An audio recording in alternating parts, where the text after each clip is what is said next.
Keseringan baca Al-Quran mengangkat kedudukan Anda di dunia. Ya, punya pengetahuan logika jalan. Baik, tapi yang sering baca Al-Quran, barangkali di dunia tidak banyak dilihat, tapi penduduk langit sudah nunggu tuh. Ya. Makanya lain ketika diberi kedudukan di akhirat, yang sering kali mendekat kepada Al-Quran, itu penghormatannya lain. Demi Allah saya katakan, hadisnya luar biasa, Bu. Kalau ibu nggak siapkan sekarang, loginya luar biasa. Ya. Orang-orang tuh masuk surga, diperebutkan oleh pintu surga. Ya. Ada yang pintu Ar-Rayyan namanya, yang dulu saya sampaikan ya, orang yang sering puasa. Aina shaimun, mana yang puasa, cepat sini. Begitu masuk, langsung ditutup dan ibu tidak punya celah untuk ngintip. Karena bahasa hadisnya ughliqa itu langsung tutup rapat. Nggak ada orang bisa lihat. Ya. Itu di dalamnya gimana ya? Nggak bisa. Ya. Hati-hati itu. Pelan-pelan. Teman-teman sekalian, ada pintu tahajud. Ada pintu sedekah. Ya. Tapi penghafal Quran tidak. Penghafal Quran tidak. Qurannya langsung yang sampaikan. Sebelum masuk, ya Allah, bedakan dengan semua itu. Ya. At-Tirmidzi nomor hadis 20.015. Ya. 2015, maaf, 2015. Ibu sekalian, lihat bahasanya. Allahumma halli. Ya Allah, mohon hiasi penghafal Quran ini. Bedakan dengan yang bukan penghafal Quran. Fayul basu ilaihi tajul karamah. Maka dipakaikan di kepalanya mahkota kehormatan. Langsung pakai dia. Ini yang mau saya sampaikan. Kalau ibu belum menghafal, setidaknya siapkan keturunannya untuk bisa menghafal Quran. Atau fasilitasi orang lain untuk bisa menghafal. Ya. Masya Allah, tiba-tiba ketika dipakaikan mahkota di kepalanya, anak ini diberikan kembali mahkota lain yang minta dipakaikan di kepala kedua orang tuanya. Sepanjang orang tuanya beriman kepada Allah, tidak bermaksiat besar. Lalu dihadirkan, disampaikan pada seluruh penduduk langit dan bumi. Dipakaikan langsung yang kata Nabi cahayanya lebih terang dibandingkan dengan cahaya yang masuk ke dalam rumah. Ya. Apa yang terjadi?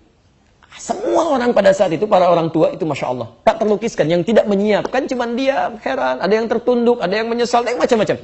Ya. Setelah itu Qurannya mengatakan kembali, Allahumma zidhu. Ya Allah, tolong tambahkan, bedakan fasilitator dengan penghafal. Fayul basu ilaihi libasal karamah. Maka dipakaikan di tubuhnya itu jubah kehormatan.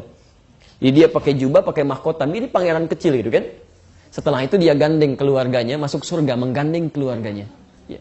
Dimintakan terus naik lagi sampai puncak surga yang paling tinggi.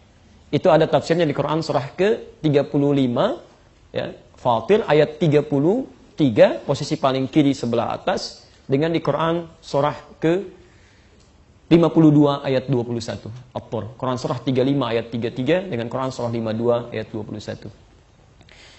Saya melihat kecenderungan sekarang, Bu ya, hati-hati ya. Ada orang yang seringkali berlomba mengejar dunia, tanpa sadar yang sering dikecilkan, itu sudah menyiapkan akhiratnya. Menyiapkan akhiratnya gitu kan. Ada anak yang ya ketinggalan, ternyata dia sudah hafal Quran gitu. Ibunya bergerilya di belakang tuh. Dia kejar akhiratnya. Jadi, dan banyak orang menyesal saat itu. Ya, karena saat orang masuk surga itu bergantung salah satunya, tempatnya bergantung salah satunya dengan seringnya bacaan Quran yang dia baca. Ya. Jadi kalau ibu misalnya wafat, dalam keadaan sering baca Quran 5 ayat, itu nanti saat masuk surga, diminta baca Quran yang biasa dibacakan. Ya. Iqra waqar, sekarang kamu bacakan, dan silahkan kamu naik sesuai dengan bacaan Quranmu. Fa inna akhira qira'atika akhiru manzilatika. Akhir bacaan Quranmu di situ tempat tinggalmu. Jadi ketika ibu sampai ke wa ulaika humul muflihun, di situ tempat tinggal ibu. Tiba-tiba yang di sampingnya kemudian naik lagi terus sampai 10 karena dia baca 10 ayat. Maka yang 5 kemudian menyesal, ya Allah, kenapa dulu saya enggak baca sampai 10? Yang 10 pun menyesal karena yang di atasnya ada yang sampai 20. Yang 20 menyesal karena di atasnya ada yang sampai 30.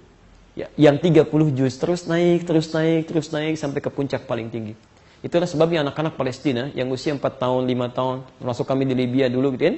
Itu kalau Anda yang sudah hafal Quran 30 juz, temannya baru setengah Quran, dia akan katakan, ini canda anak 4-5 tahun. Nanti saya di surga dadahin kamu ya masih di bawah katanya. Bisa nggak ibu bayangkan? Tapi yang paling menarik, ada ibu-ibu pejuang yang merasa dia belum bisa menghafal dalam kehidupannya. Tapi dia siapkan anaknya, dia siapkan cucunya. Dan itu yang digandeng naik terus sampai ke atas. Ibu boleh dibanggakan di dunia gitu kan. Tapi yang kenal paling sekitaran kita aja. Tapi kalau ibu dibanggakan di akhirat, semua penduduk langit dan bumi mengatakan kamu yang terbaik. Itu poinnya.